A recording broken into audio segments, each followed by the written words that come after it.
Hello guys, আজকে আমি আবার চলে এসেছি টেক সংবাদ নিয়ে। আজকে আমি আপনাদের যেটা বলবো, আপনারা নিশ্চয়ই সবাই অ্যান্ড্রয়েড স্মার্টফোন ইউজ করেন। তো অ্যান্ড্রয়েড স্মার্টফোনের অ্যান্টিভাইরাস নিয়ে তো আপনারা নিশ্চয়ই আপনাদের ফোনে ইনস্টল করে রেখেছেন কোনো না কোনো অ্যান্টিভাইরাস। তো অ্যান্টিভাইরাসের কাজটা কী, অ্যান্টিভাইরাস কি সত্যিই দরকার, বা কীভাবে আপনি আপনার ফোনটাকে ভাইরাসের হাত থেকে প্রোটেক্ট করতে পারবেন, সেই বিষয়ে আজকে আমাদের আলোচনা।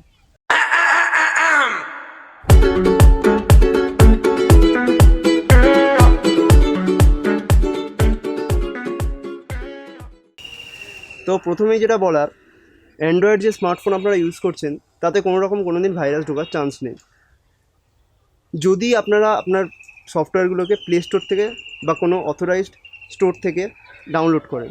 যেমন হচ্ছে এপিকে মিরর, এগুলো থেকে যদি আপনি ডাউনলোড করেন বা প্লে স্টোর থেকে যদি আপনার অ্যাপগুলো আপনি ডাউনলোড করেন, তাহলে কোনো রকমভাবে সেখানে কোনো রকম ভাইরাস ঢোকার কোনো চান্স নেই। আর অ্যান্ড্রয়েড হচ্ছে লিনাক্সের ওপর বেস্ট একটা অপারেটিং সিস্টেম, ওখানে ভাইরাস ঢোকার এমনি কোনো চান্স থাকে না।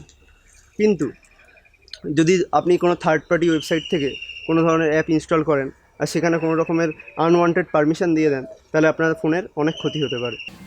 তো প্রথমে যেটা বলার সেটা হচ্ছে, আপনারা আপনার ফোনে যদি কোনো অ্যান্টিভাইরাস ইনস্টল করা থাকে সেটাকে আগে আনইনস্টল করুন।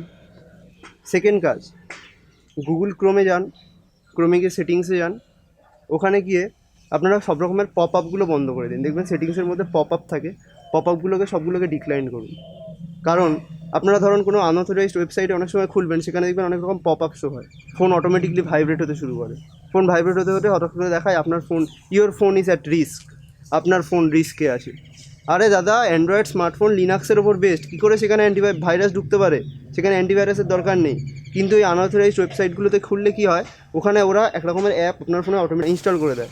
ওরা আপনার কাছে পারমিশন চায় যে আপনি কি আপনার ক্যামেরাকে অ্যালাউ করছেন, আপনি কি আমার মাইক্রোফোনকে অ্যালাউ করছেন, কন্ট্যাক্টকে অ্যালাউ করছেন, এইরকম পারমিশন ওরা চায়। ওই পারমিশন চাওয়ার ফলে ওরা ওইগুলোর পুরো অ্যাক্সেস পেয়ে গেল। তারপরে ওরা যখন ইচ্ছে আপনার ক্যামেরাকে অ্যাক্সেস করতে পারে। মানে আপনি ধরুন কোথায় যাচ্ছেন, সেখানে গিয়ে কোনো একটা দরকারি ইম্পর্টেন্ট কোনো মিটিংয়ে আছেন, সেখানে তারা ক্যামেরাটা অন করে নিল, মাইক্রোফোন অন করে দিল, সব কিছু তাদের কাছে কন্ট্রোলে চলে গেল। তো এই ধরনের আনঅথরাইজড ওয়েবসাইট থেকে বাঁচুন। এই আনঅথরাইজড ওয়েবসাইটগুলোতে দেখবেন your phone is at risk, আপনার ফোন রিস্কে আছে, আপনার ফোনটা ভাইব্রেট হতে শুরু করেছে, আপনার ফোনে এক্ষুনি একটা অ্যান্টিভাইরাস ইনস্টল করুন। কিন্তু ভুল করেও এটা করবেন না। আপনার ফোনে ধরো এখন অনেক রকম অ্যান্টিভাইরাস হয়তো ইনস্টল করা আছে, কারোর ফোনে কুইকিল আছে, নর্টন আছে, কাসপাসকাই আছে, এগুলোকে আগে আনইনস্টল করুন। আনইনস্টল করে ফোনটাতে যত রকমের আনঅথরাইজড ওয়েবসাইট থেকে যে ডাউনলোড করা যে অ্যাপসগুলো, সেই অ্যাপসগুলোকে আগে ডিলিট করুন। আপনারা যদি এপিকে মিরর বা অ্যামাজনের স্টোর থেকে বা প্লে স্টোর থেকে কোনো ধরনের অ্যাপ ইনস্টল করে থাকেন, সেগুলো একদম সেফ, আপনাদের কোনো প্রবলেম নেই, একদম ফোন ওকে আছে আপনার, কারণ অ্যান্ড্রয়েডে ওরকমভাবে ভাইরাস ঢোকে না। কিন্তু যদি আপনারা আনঅথরাইজড ওয়েবসাইট থেকে কোনো রকমের অ্যাপ ইনস্টল করে থাকেন, সেগুলোকে আনইনস্টল করে দিন। আনইনস্টল করে দিয়ে তারপরে আপনি আপনার ফোনটাকে একবার রিস্টার্ট করুন, করে দেখবেন আপনার ফোনের পারফরমেন্স অনেক বুস্ট হয়ে যাবে, আপনার ফোনটা একদম ওকে হয়ে যাবে। কিন্তু অ্যান্টিভাইরাসগুলো করে কি, ওরা হচ্ছে ইচ্ছা মতো দেখায়, আপনার ফোনে কোনো ভাইরাস নেই, ওরা ইচ্ছা মতো দেখিয়ে যে আপনার ফোনে 25টা ভাইরাস স্ক্যান হলো, ভাইরাসগুলো ডিলিট করে দেওয়া হলো, ভুলভাল নোটিফিকেশন ওরা দেখাতেই থাকে। কিন্তু অ্যাকচুয়ালি অ্যান্ড্রয়েড স্মার্টফোনে কোনো ধরনের অ্যান্টিভাইরাসের দরকার নেই। এটা হলো সিম্পল কথা। তো তারপরে যেটা বলা সেটা হচ্ছে, আপনি ধরুন কোনো একটা অ্যাপ্লিকেশান ইনস্টল করেছেন, ধরুন একটা টর্চ ইনস্টল করেছেন। টর্চটা আপনার কাছে আপনার ক্যামেরার পারমিশন চাইতে পারে, আপনার হচ্ছে ফ্ল্যাশ লাইটের পারমিশন চাইতে পারে। সে আপনার জিপিএসের পারমিশন কেন চাইবে, আপনার জিপিএসকে কেন অ্যালাউ করতে বলবে, আপনার লোকেশনকে কেন অ্যালাউ করতে বলবে? তখনই আপনি আগে অ্যাপসটাকে আনইনস্টল করুন, কারণ এই অ্যাপসটা আপনার ডেটাকে চুরি করতে পারে, চুরি করে অন্য কারোর কাছে বিক্রি করতে পারে। তো আগে এই ধরনের অ্যাওয়ারনেস থেকে বাঁচুন। আর আরেকটা যেটা কথা বলা, সেটা হচ্ছে আপনার ফোনে বিভিন্ন রকমের র্যাম ক্লিনার বা র্যাম বুস্টার এগুলো থেকে থাকতে পারে, ওগুলোকেও সাধারণত ইউজ করবেন না। কারণ ওগুলোর কাজ হচ্ছে কি, আপনি আপনার ফোনে কোনো ধরনের একটা অ্যাপস খুলে রেখেছেন, র্যাম ক্লিন করে দিলে কি হয়, ওই অ্যাপসটা র্যাম থেকে চলে যায়। তার ফলে অ্যাপটা আপনি আবার খোলেন, তখন অ্যাপসটা আবার নতুন করে শুরু হয়।